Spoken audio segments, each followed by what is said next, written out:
I was chosen. I always knew it deep inside, even when I tried to forget. I kept running from it, denying the voice that called me in the silence. I told myself it was only my imagination, just dreams, nothing more. But one night, everything changed. The wind spoke, the light shifted, and I heard something that I could not explain. From that moment, my life was never the same again. What happened next? You'll discover in just a few minutes. Hello, my friends, and welcome to my channel, The Chosen One TV.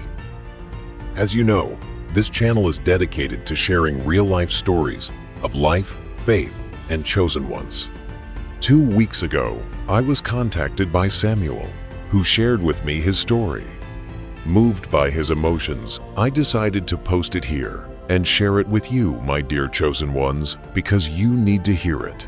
Before we start, take a moment to subscribe to the channel so you don't miss anything. Share your thoughts in the comments, because Samuel is reading. And if you would like to share your story with us on this channel, write 88 inches the comments and I'll send you my address privately so you can send me your story. Let's go. I live in a small house on a hill. The wind touches the roof and the trees every morning. My house is not special, but I love it. It is quiet. I can feel life moving slowly here, far from the busy town and people in a hurry. Every morning, I wake up with the sun, make my tea, open the window, and look at the village below. People walk fast. I watch them. I know many of them by face or by name, but not really by heart.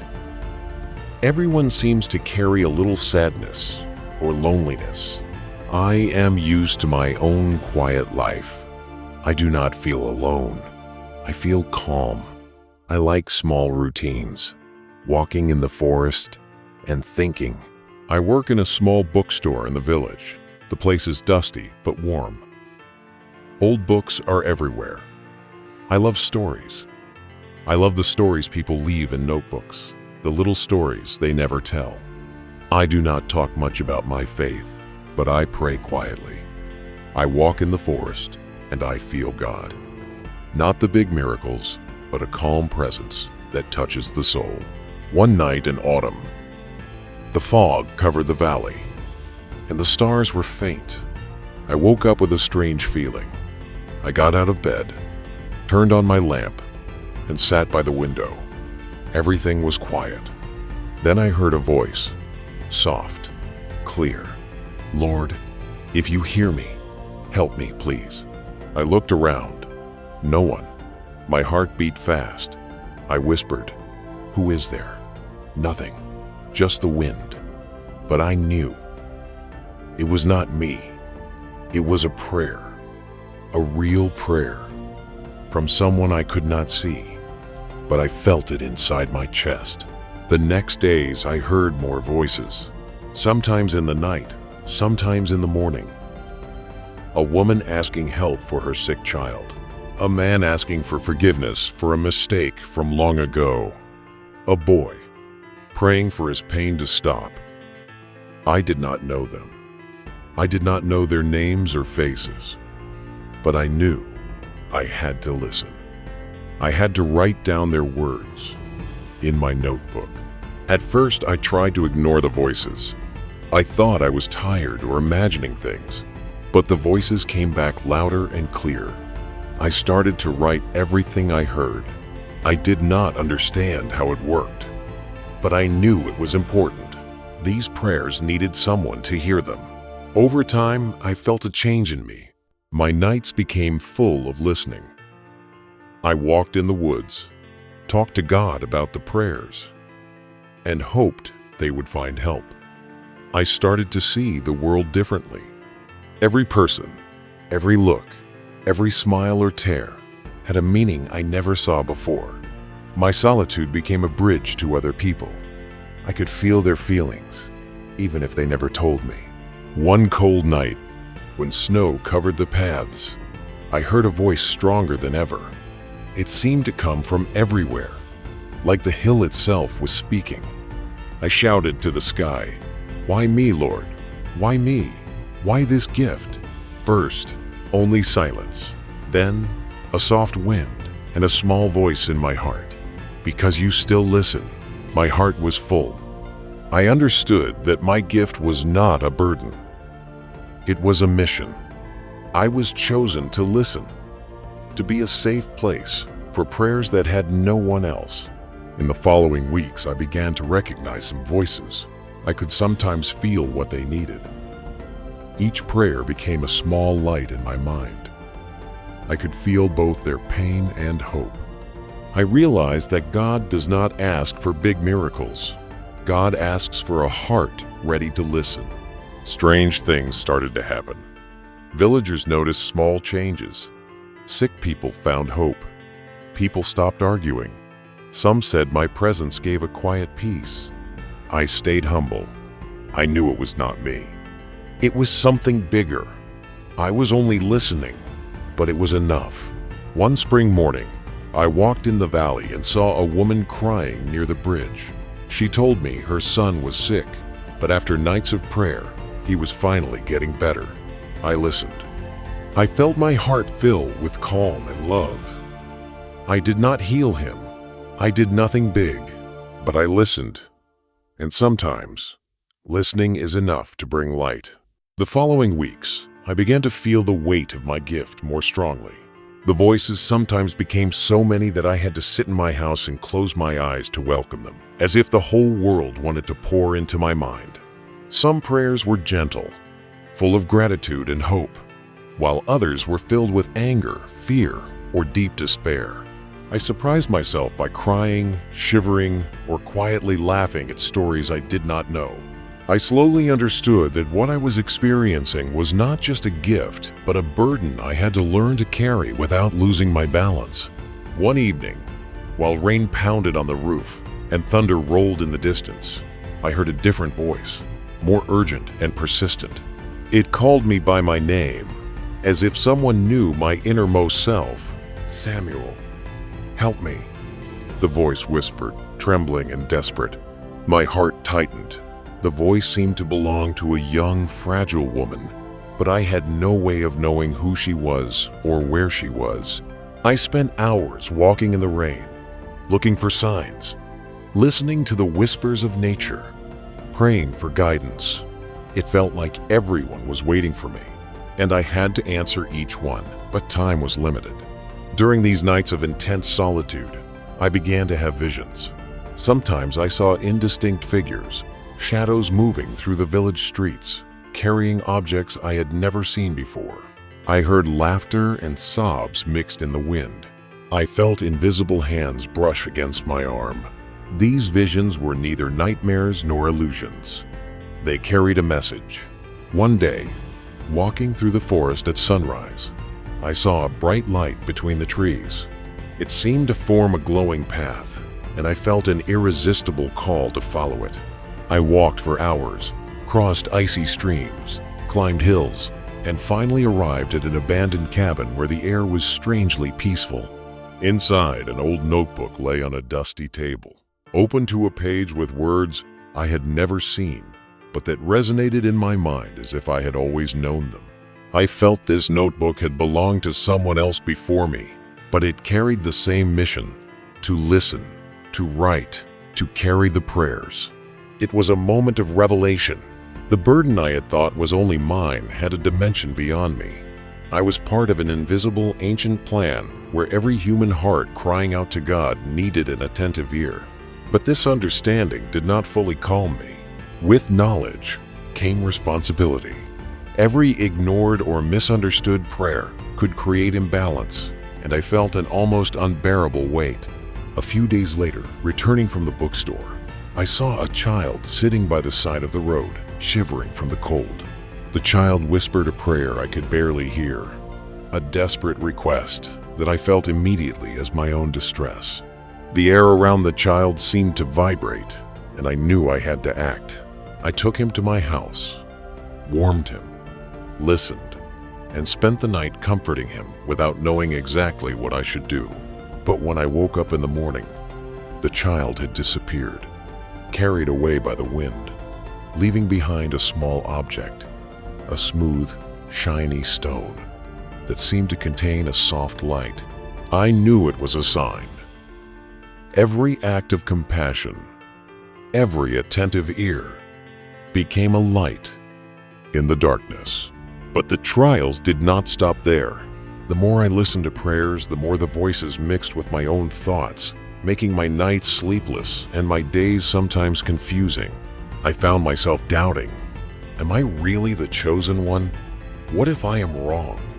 What if this is just a dream of my tired mind?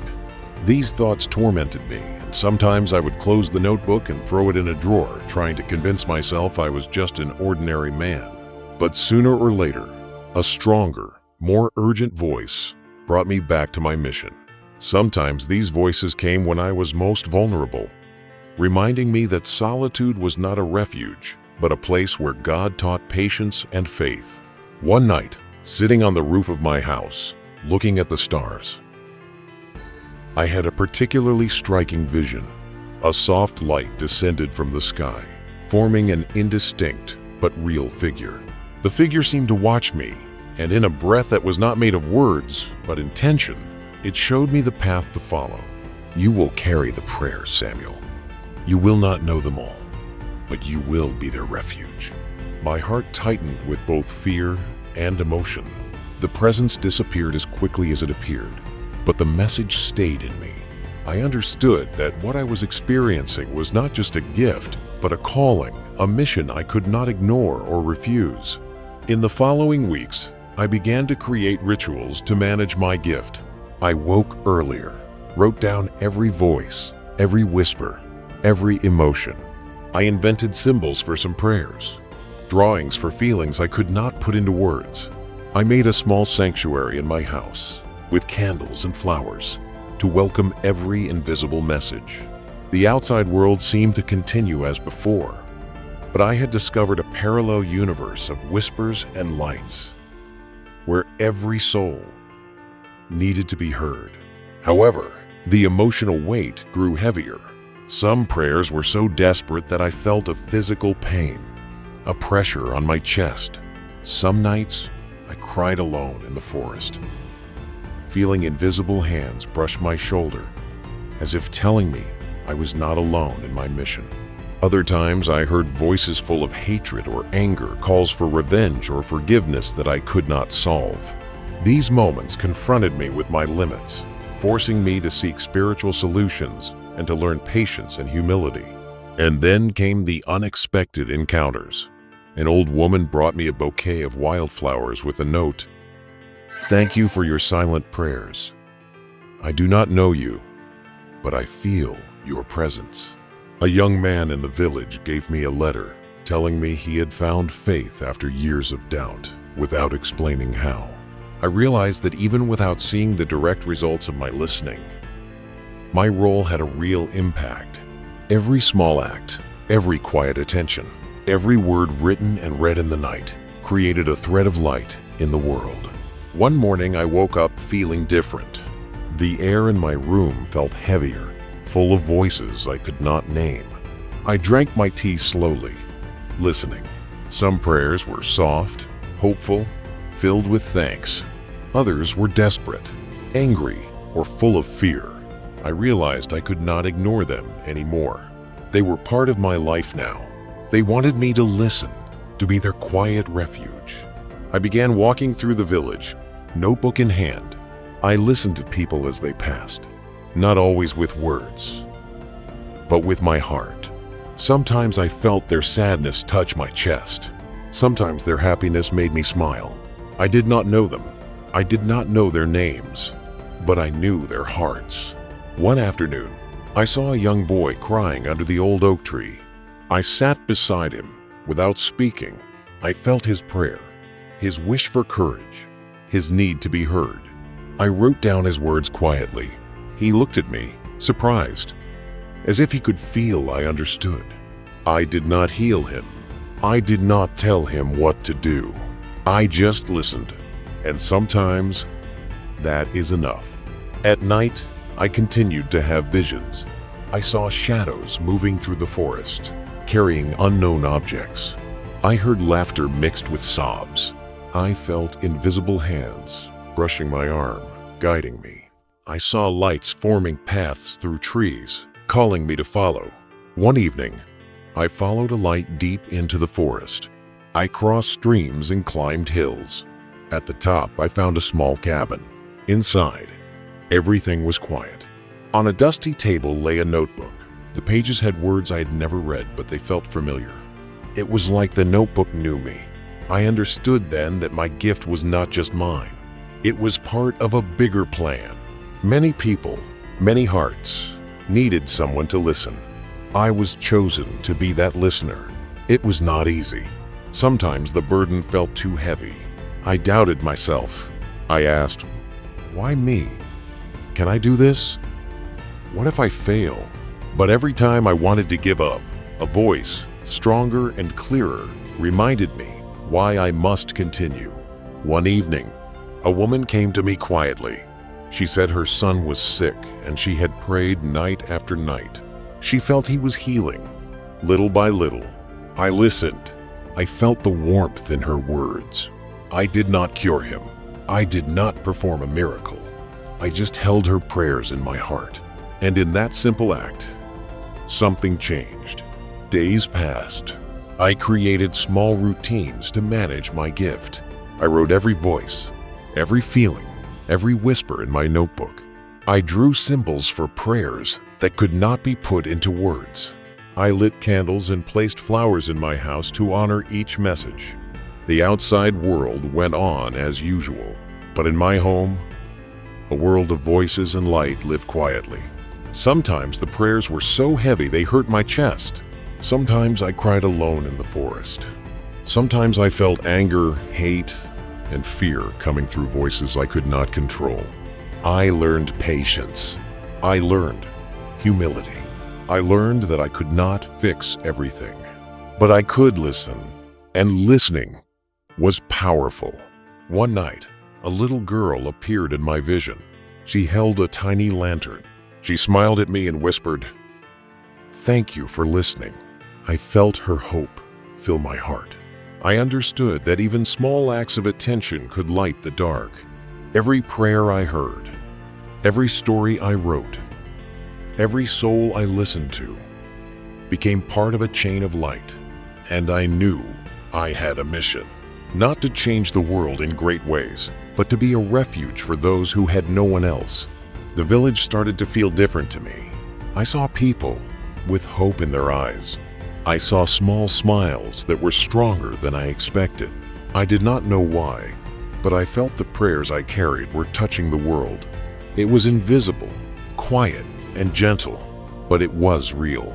And then, one night, the most powerful vision came. A light from the sky formed a shape I could almost touch. It spoke, not in words, but in feeling. You are the listener, Samuel. Carry their prayers, be their refuge. I felt both fear and joy. I understood I could not ignore this calling. I could not stop. This was my life. Now, this was my gift. And the days that followed, I felt a new strength inside me. The prayers, once overwhelming and many, now seemed to form a flow I could follow more clearly. Every morning I woke with the sun, looked at the village, and felt an inner peace, even in the middle of my restless nights. The voices I heard were no longer just desperate cries. They had become life stories, testimonies of souls seeking light and comfort. I listened with almost sacred attention, noting every detail, every emotion. It felt like being part of a vast, silent dialogue, connecting all lives. One morning while walking through the market square, I met several villagers. Each of them told me, in their own way, what had changed since I began listening to their prayers. A young mother said her son, once sick and sad, had regained courage and his smile. An old man spoke of a long family conflict that had softened after months of quiet resentment. Each story was not spectacular, but touching, fragile, and real. I felt immense gratitude, not for myself, but for the fact that the lives I touched continued to grow and heal.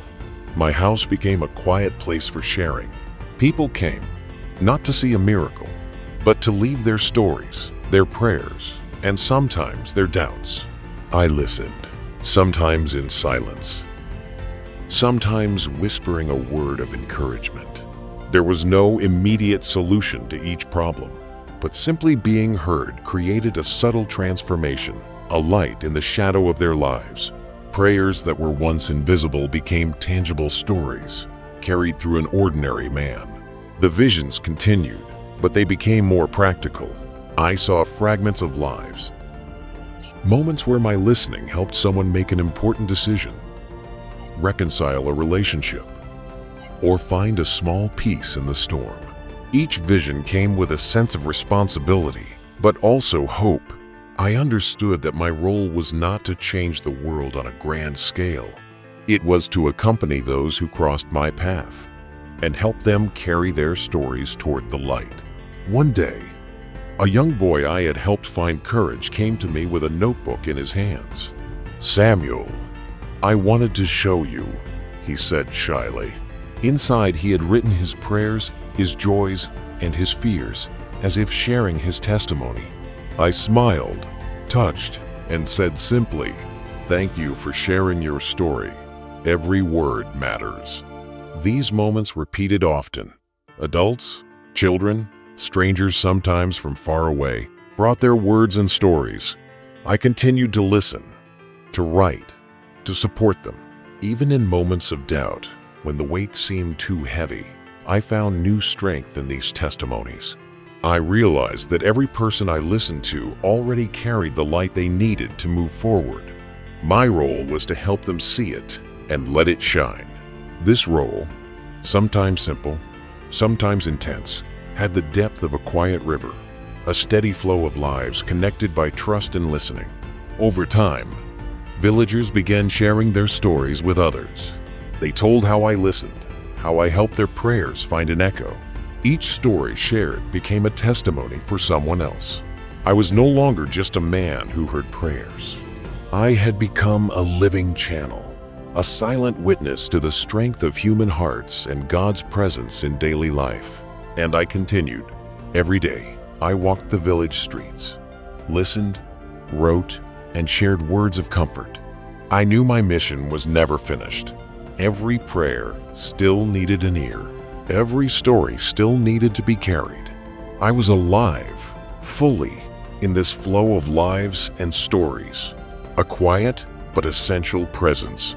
An ordinary man carrying the stories of hundreds of souls and turning them into light for everyone around me. And I recorded all of this. Every word, every vision, every prayer I heard was written down carefully. And today I wanted to share it, to let others feel these lives and stories, to show that listening, truly listening, can become a bridge for souls, a light in the dark. This is my story. I hope that it pleases you. And through it, I hope you understand the power of attention, compassion, and faith. Thanks. Dear chosen ones, this is the story of our friend Samuel. From my perspective, the lesson is simple. Listening, compassion, and attention to the hearts of others is a divine mission we can all live in our daily lives. So tell me, what do you think of his story? Share everything in the comments. I'm reading and he is reading. Subscribe to the channel to hear more stories like this.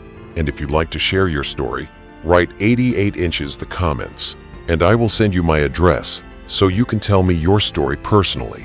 Remember, every prayer, every story, every whisper matters. And as you know, until the next video, keep shining.